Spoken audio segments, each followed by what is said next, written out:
Most people overpay for car insurance, not because they're careless, but because switching feels like too much hassle. That's why there's Jerry, your proactive insurance assistant.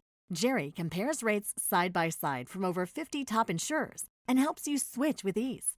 Jerry even tracks market rates and alerts you when it's best to shop. No spam calls, no hidden fees. Drivers who save with Jerry could save over $1,300 a year. Switch with confidence. Download the Jerry app or visit jerry.ai/Libsyn today. That's JERRY.ai/LIBSYN. It's car con carne. Let's eat in the car. It's car con carne. And now here's the star of our show, James Van Alstyne.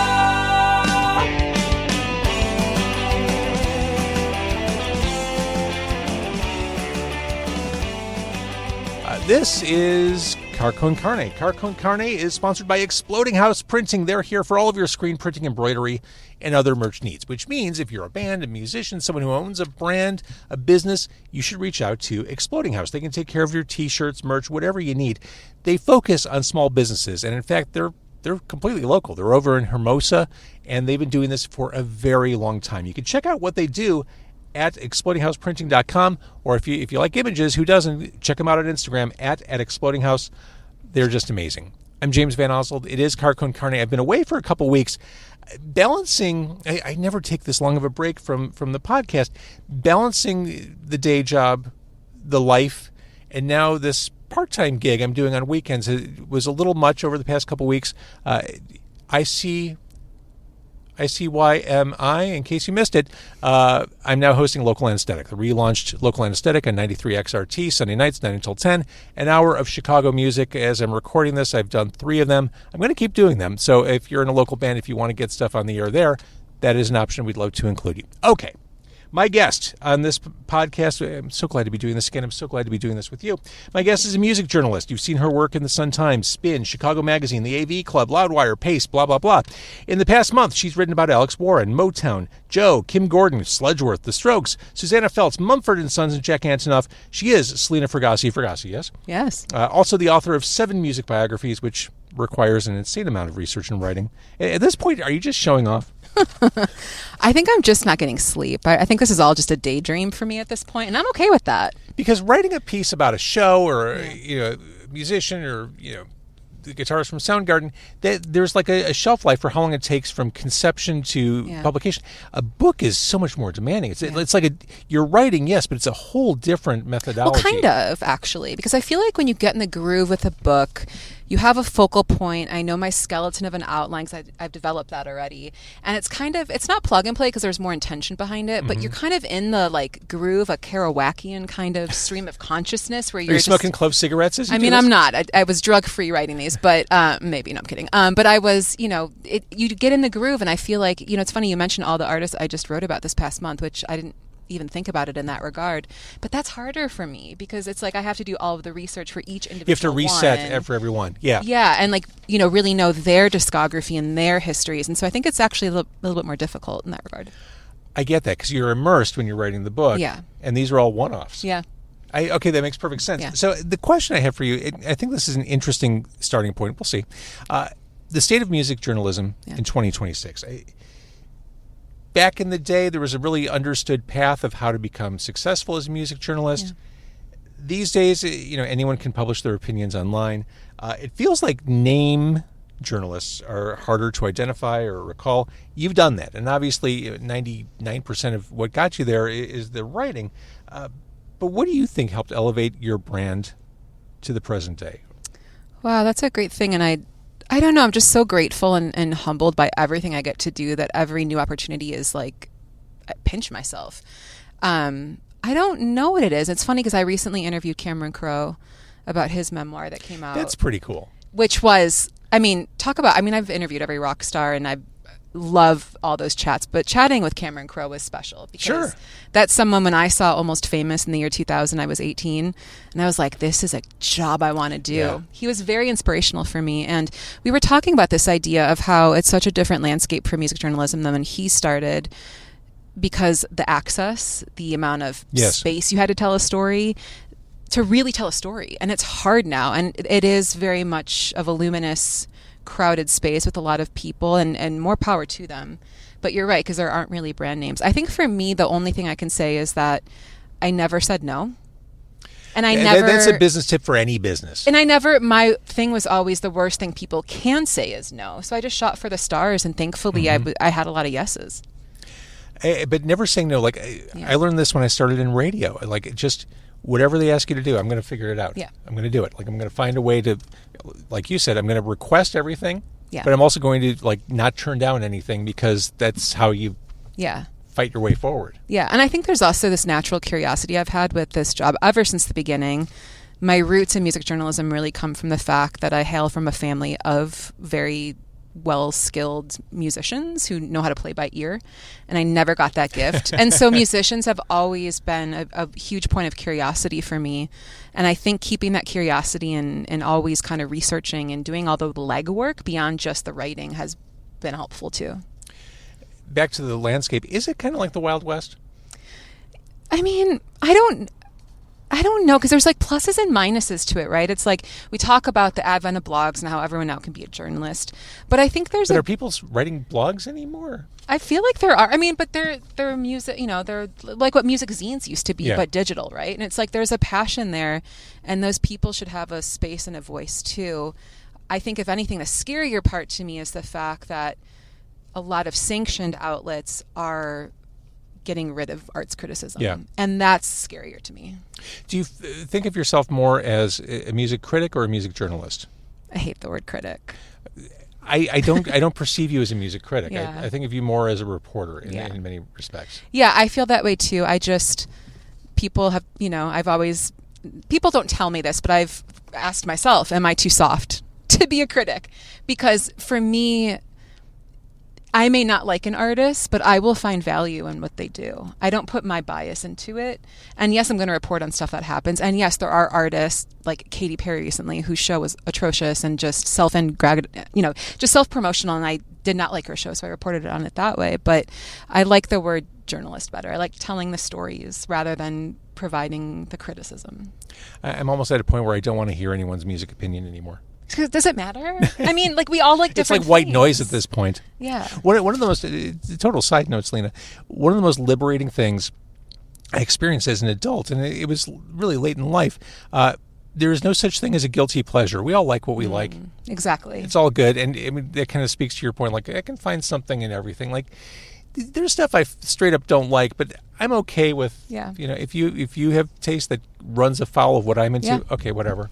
Because, I mean, like, that's just the variety of life. That's the 31 flavors box of chocolates philosophy. And that's what's great about music. And what's also I appreciate about, I've covered a lot of K-pop in recent years for obvious reasons. And while it's not my thing per se, I really respect the fan base they've built and how much those fans care about that genre and that community. And that's something special that has value and merit. I think a lot of the journalists I've met through the years, through the decades, there's a certain DNA makeup they all have. That dogged commitment to telling the story, sharing the truth at all costs. Yeah. Is that something that drives you? It does, and it's hard sometimes too, because I have to. Mumford & Sons is a great example. That show was a little ridiculous because they held it on a day here in Chicago that we had really, really bad weather, and they opened doors during a literal tornado warning. Yeah. And I had to report on it because to me that was just so unsafe. And, my thing is not to please the artist or their reps. It's like I have to report on the truth. Yeah. Yeah, and I think that's really important. Yeah. Credit to you for sticking that one out. I remember years ago Pearl Jam played there. Yes, and I was there. Okay. The second it got to the rain delay part and everyone was huddled in the concourse, I'm like, I'm claustrophobic. Yes. I can't make it. And it was warm. I was sweaty. It was like body to body. I'm like, I can't do this. I have PTSD. I'm claustrophobic too, this is the worst job for being claustrophobic. is. But it actually started at a concert. Is where my first panic attack ever happened. You legitimately had a panic attack at a show. When I was 11, my very first show, I went to go see Boyz II Men, Babyface, and Brandy. Okay. Where was this? Was this like the Horizon? Back when it was the Rosemont Horizon, and my friend's mother and an older cousin took us, and we were in the lobby trying to get to our seats, and someone thought they saw one of the Boyz II Men. Oh boy! And trampled, and I fell to the ground. Oh and God! I was okay, thank God, but I've had a lot of anxiety since I bet. in crowds. Yeah, I'm not good with that. I'm good holding up the back of the room. Yeah, same. Yeah, a soundboard is usually where you can find me. Exactly. Sound's the best anyway. Sound is the best, and I don't need to crush my way to the stage. I'm fine. Yeah, exactly. But I mean, thinking about being in that sweaty Mumford & Sons tornadic, whatever that was, the credit to your journalistic instincts there. Yeah. What do you tell? I'm sure you have a lot of people ask, because again, the path is unclear from interest and passion to publication. Sure. What do you tell aspiring writers? Because I'm sure they ask you. I'm sure you get questions like, "Hey, how did you end up writing for the Sun-Times? How did you get on TV? Like, what's that?" They do, and again, I'm just so blessed, and I think a lot of it is just get to know everybody. Don't be a wallflower. Talk to people. Communicate with people. For me, a lot of what has happened is just this kind of rolling ball of a lot of word of mouth that people had a good experience working with me, and they tell the next person. So always show up, be present and polite, and respect everybody. I think that's a huge thing.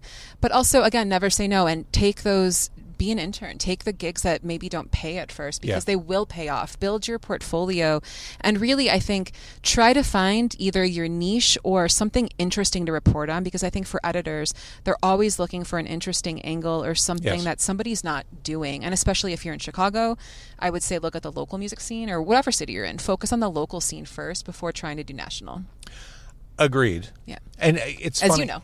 As I know, I found when it comes to podcasting, the most underserved lane, I think, in podcasting is local. Yeah. And everyone's trying to aim high, aim big with, I'm going to do the movie podcast. But here's the thing. It's different because I'm recording with my friend and we're really funny and we start talking about it. It's hilarious. Yeah. Okay. I think local is the right angle. And I'm a big fan, especially in this long-tail world we live in. Find that, like you said, find that angle. Like, I'm cool talking to a small group of highly interested people. Yeah. This podcast will never hit critical mass. This will never be Smartless. But the people who watch and listen, they get it. Yeah, you find your niche. Right. For me, that was actually covering women in music, which sounds ridiculous because now women are everywhere, thank God. I mean, there's still work to be done. But back in, when I was starting 20 years ago almost, women weren't getting the space. And my very, very first story was on an unknown artist named Adele. Sure. So, and it took off from there. Yeah. And you saw her at Martyrs and... I did. I mean, Martyrs, yeah. It was me and 20 other people because nobody knew her. Yeah. And I'm sure that was a transformative moment. Oh, yeah. Yeah. And like going to shows, getting to know people at venues, we think of this music community as this large thing, and it's not. And it's really getting to know everybody from the inside out. It is a very small community when it comes right down to it. And the idea of not burning bridges, or more simply put, don't be a dick, is appropriate because everyone knows each other. Yeah. And I found, it's funny, coming back to XRT to do local anesthetic, a lot of people who I hadn't talked to in 15, 20 years are back in my orbit. Yeah. It's that same closed circuit. Be cool. We're all connected. And congrats, by the way. Thank you. One of your first guests, I've become good friends with Ike Riley. And you become good friends with Ike? Yeah, Ike's the best. And so that, to your point, it's we all kind of know each other. We all kind of know each other. He is the best. He is, and Ike is the most connected dude, most low-key Midwestern guy, but he knows everybody, and everybody knows Ike. He does. And the documentary, I just love the documentary. Oh my gosh. I hope there's a huge mountain of success for him in the very near future. It succeeds as a documentary by doing the thing that makes any documentary successful. It makes the subject matter interesting to people who think they don't give a shit about the subject matter. If you've never seen or heard of Ike Riley but see this documentary, you find a reason to discover more. And I think it surprised him too. Yeah. Which is interesting. Yeah. When I had him on the air last time on XRT, I think I said his wife was the MVP of that movie. Yeah, yes, very much so. She literally has the funniest line in the entire movie. Yes. So highly recommend it. One thing I talk about, Selena, all the time, and I think you'll appreciate this, especially in this long-tail world, the need for human curation. I find with so much everything, everywhere, all the time, it's really hard to tunnel through and find stuff as a fan, whether it's music, movies, books, whatever. It's hard to find stuff you really care about. And algorithmically, I don't know that the platforms are always serving me what I want. As a music writer, do you find that curation, like you're serving as a curator in many respects, or do you find an importance or an added importance to that role? I mean, I hope so. I feel like, I write a lot for Spin Magazine now, and I'm relatively one of the newer writers. I've been there for a few years now, but, they have their veterans, and those people tend to get the bigger kind of profiles, and as they should. But I actually love telling stories of the up-and-comers. I think, first of all, their stories are really interesting. They're open books, so you get this rich interview. But I feel like I am doing a service when I'm letting people know about bands like the Bobby Lees or Brother Wallace or stuff that, people have never heard of them. And I hope I'm adding to the economy of music discovery in a little way. Because I find when I'm looking for something new, I'm like, oh, shit, this is too much work. I'm just going to play this old record from 15 years ago. Yeah. And I think a lot of people do that. Yeah. I have all my CDs still. Do you really? I do. I got rid of mine, and I don't regret it. Although I find, now that I have a daughter who's 20, that can't be. Oh, my gosh. That can't be. No, it's true. She's interested in CDs. I'm like, all the kids. Where did that come from? Stuff again. It's Where did that come from? Why? I know. My movers hate it because it's a very heavy couple of boxes. Oh, well, I got rid of vinyl the first time around because after you move records enough times, like, maybe I'm good. Not doing that. I regret that decision many years later, and I've bought back every record I've given away. I have all my physical stuff, all my DVDs. It's funny. I was just interviewing John Batiste, and we were talking about this because as a kid, he would go buy movies and CDs from the Blockbuster bins. Yeah. And he's kept all of those too. So we had this bonding moment of how it's just so important to have the physical. Let's talk a little bit about live music. What makes a good show in your mind? Because you cover the big arena and the big stadium shows, the Katy Perrys of the world, the K-pops of the world, but also you slug it out at places like Beat Kitchen and Metro. So what to you makes a good show? Because it's a very different thing depending on the room. You're right. It's the $1 million question. And I think, I'm very lucky to see all the top headliners, and they bring the productions. Yeah. Rosalia just had a show here, the Spanish artist. She's one of the best shows I've ever seen in my life, which was crazy. I never thought I could have that at this point in.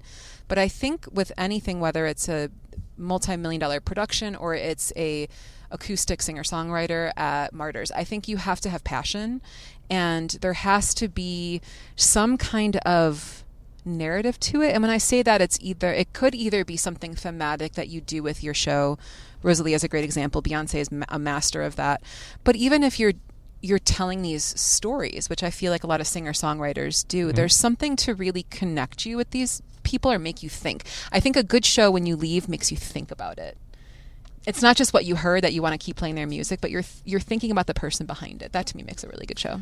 One thing it took me years to not necessarily get over but accept is that I'm seeing a show that is start to finish the same thing people the night before saw. I mean, I was very much a purist for years. Like, if I saw a band, I wanted to see a set list that wasn't played the night before. I wanted to see them mix stuff up. I want to see them fuck up. I want to see mistakes. I want to feel like raw, real authenticity. Yeah. I've softened my position somewhat through the years. But I think about, I saw the Foo Fighters 2 nights in a row at Wrigley, whatever this was, like 10 years ago almost? Maybe? I don't know. About.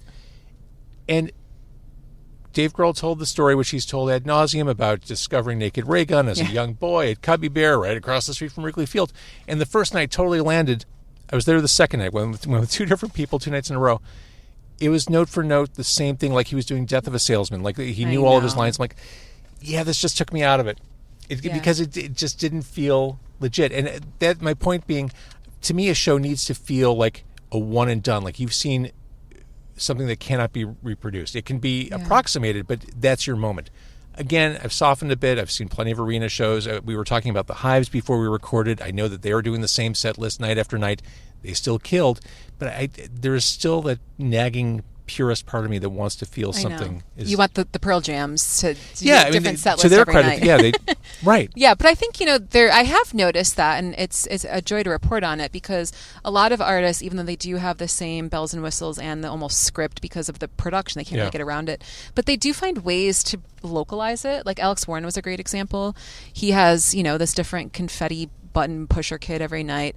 But in Chicago, he found a kid, and to me, it seemed organic. I don't think he knew him before, but it was this little 10-year-old Bo Beasley who was a survivor of the Highland Park shootings and was seen outside hours prior doing Warren kind of karaoke to raise money for a charity to benefit the families of Uvalde. And that was the kid he picked, and it was super emotional. Yeah, I bet. And so I think when artists are able to bring in a little bit of localized kind of flavor or something unique to the city, I think that is really important. Agreed. And something like that is much more impactful than, so we're driving to Chicago. Exactly. Pause. Wait for applause. Yeah, exactly. And I think we're beyond that, hopefully, maybe. Yeah. Perhaps. So another show thing that bugs me, maybe you disagree, and this is my age, Selena, I'm sure, multi-band bills where all the bands sound the same. And if you're going to put 3 bands in front of the headliner, make it a little different. Yes. So that I don't have genre fatigue by the time the headliner comes on. No, you're right. It's funny. I'm doing a story right now on Aragon's 100th birthday that should be out in another week or so. And I was talking with Jerry Mickelson from Jam Productions about this because for 40 years they booked the Aragon.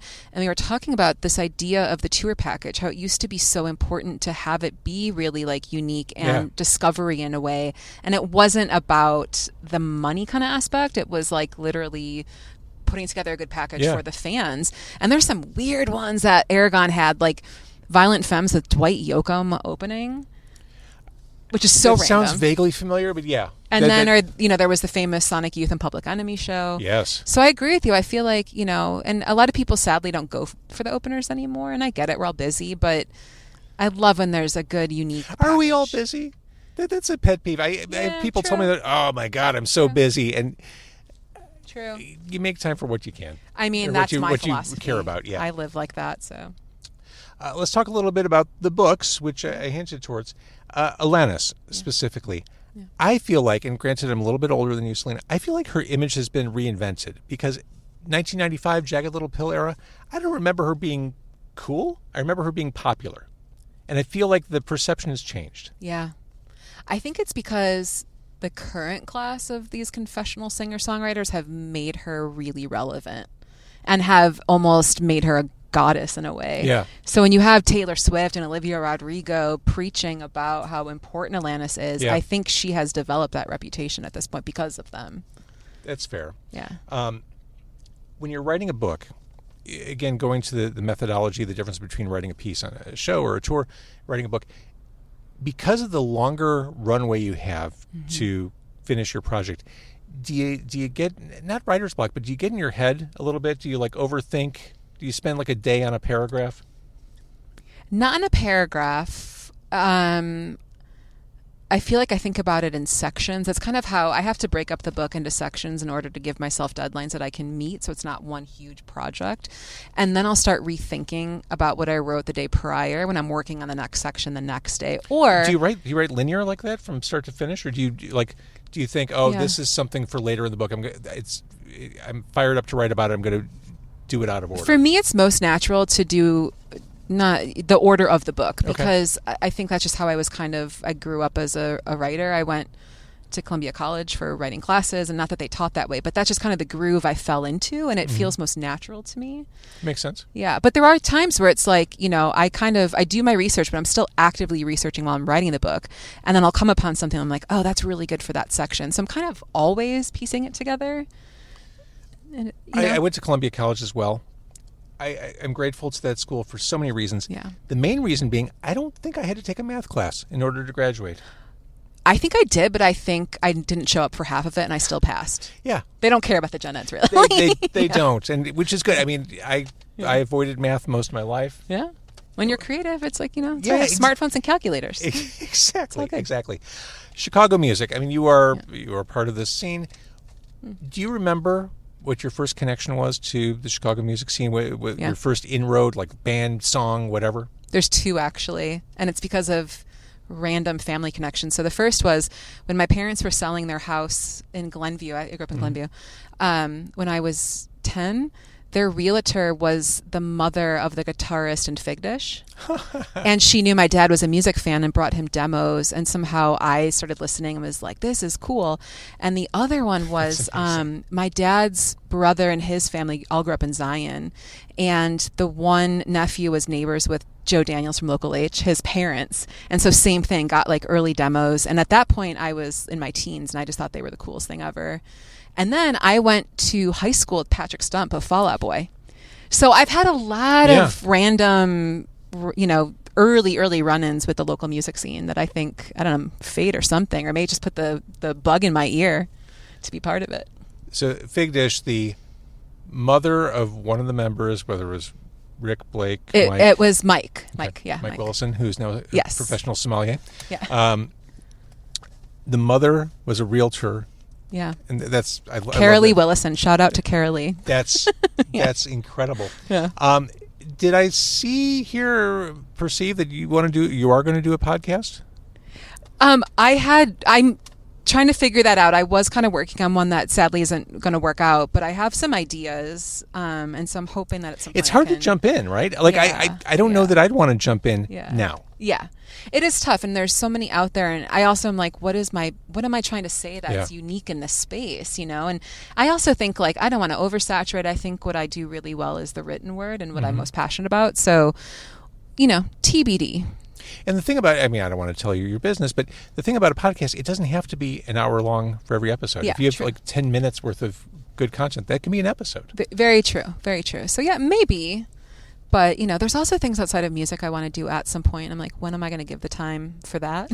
So Like what, more creative pursuits? Yeah, actually. So since the days of Columbia College, I've been working on a novel, and I've never had the opportunity to really hack away at it and get progress on it. And it's a kind of a historical fiction based on the experiences of my grandparents during World War II. Oh, wow. So it's very, very personal to me, and I was very, very tight with my grandparents, all of whom are now passed, sadly. And I feel like I can't leave this plane without finishing that book. So. And I took a fiction writing class years ago. Yeah. I was terrible at it. That is a totally different It is. part of the brain. It is, and it's like you have to make up these worlds, whereas a journalist, you have your sources. Everything's prefab.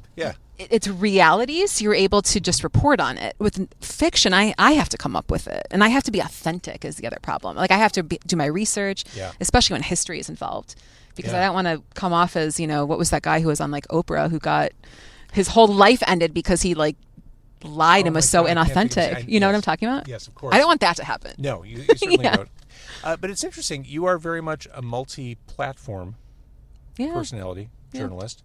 I think it's pretty much essential for moving forward. Yeah. You can't just be a writer. Like being on television, podcasting, like all the different things. I think that's really a big part of being successful. Yeah, I think you do have to have your hands in different pots. And, maybe that's not important to some people and they just want to stay in their lane. For me, I also just like the diversity of it all. Yeah. I like doing the long form writing, but I like just talking off the cuff too. And when I'm on Fox, it's, easy breezy, and I have conversations with people. So it's not just me sitting there writing. Right. I like that too. So, tell me about ghosts. Ghosts? Yes. My fascination with ghosts? Yes. Yes. So, my father is half Sicilian, and in Sicilian culture, they're very spiritual and there's a lot of witchcraft. And so my dad's going to hate that I'm sharing this, but when he was born with this face veil. It's a very rare thing that some babies are born with, like an extra layer of like membrane over their face. Oh, wow. And they have to, of course, cut it off to get, to the baby. And in our culture, it's very much considered the gift. Like if you have that, you're born with the gift. And my dad won't talk about it. He's very Catholic, so he doesn't like going there. But I feel sometimes I have this intuitive kind of nature as well. And I really want to explore more of that, but I grew up in a house that was haunted. There was definitely a spirit there. In Glenview or elsewhere? In Glenview. Really? Yeah. My brother saw things. I started getting, oh my gosh, what is that term they call it? I've probably blocked it out of my head at this point because it terrifies me. But like the night terrors where where you're like you're awake but you're not, kind of a thing. And I have sleepwalked before. So I've had a lot of experiences, and I'm very, I believe that there are spiritual energies around us after we die. I have to, because I'm very connected to my elders. So for me, it's always been fascinating. And I think your heightened sense of awareness, like you knew that I was going to be really early. You just sensed it.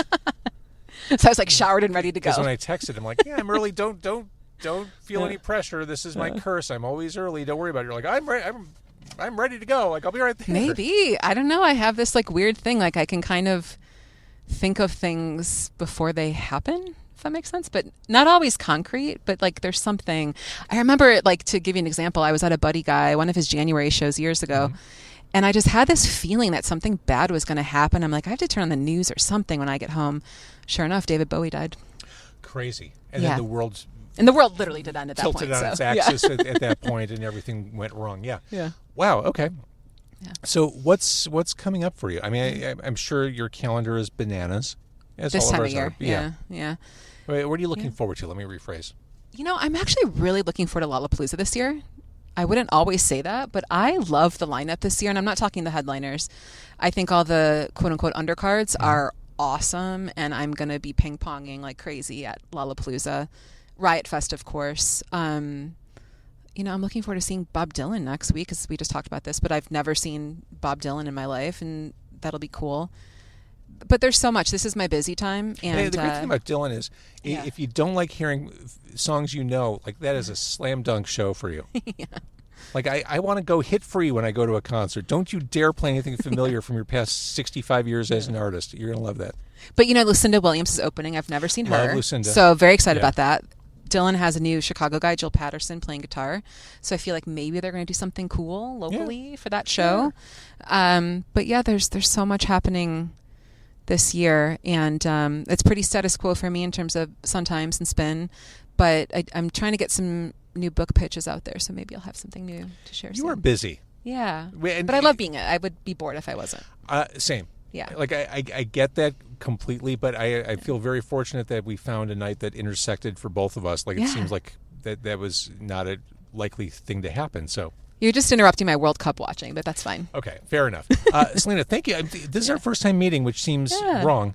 I know. But no, so nice to meet you. Thank you for talking, and keep doing what you do. I mean, I love all your coverage, the stuff you're writing. Really nice job. You too, and I'm glad you're back with Local Anesthetic, because I used to listen to that back in the day. Well, this is my first time hosting Local Anesthetic. I was at XRT. Before that, I was doing Local 101 on Q101. Yes, but yeah, I'm back on the radio. But your program, sorry, on Q101 that you had before. Yes. I'm forgetting the name. I'm sorry. But I'm glad you're back doing that. Thank you. Yes. Thank you. You know that music? That's the sound of shopping for car insurance the old way. Life's too short for that. Jerry makes car insurance easier. Open the app, answer a few questions, and Jerry pulls up to 20 quotes from top insurers. Then choose and switch right in the app. No re-entering your information. No saxophone solos. And Jerry keeps checking rates for you. So you're not back on hold 6 months from now. Visit jerry.ai/Libsyn today.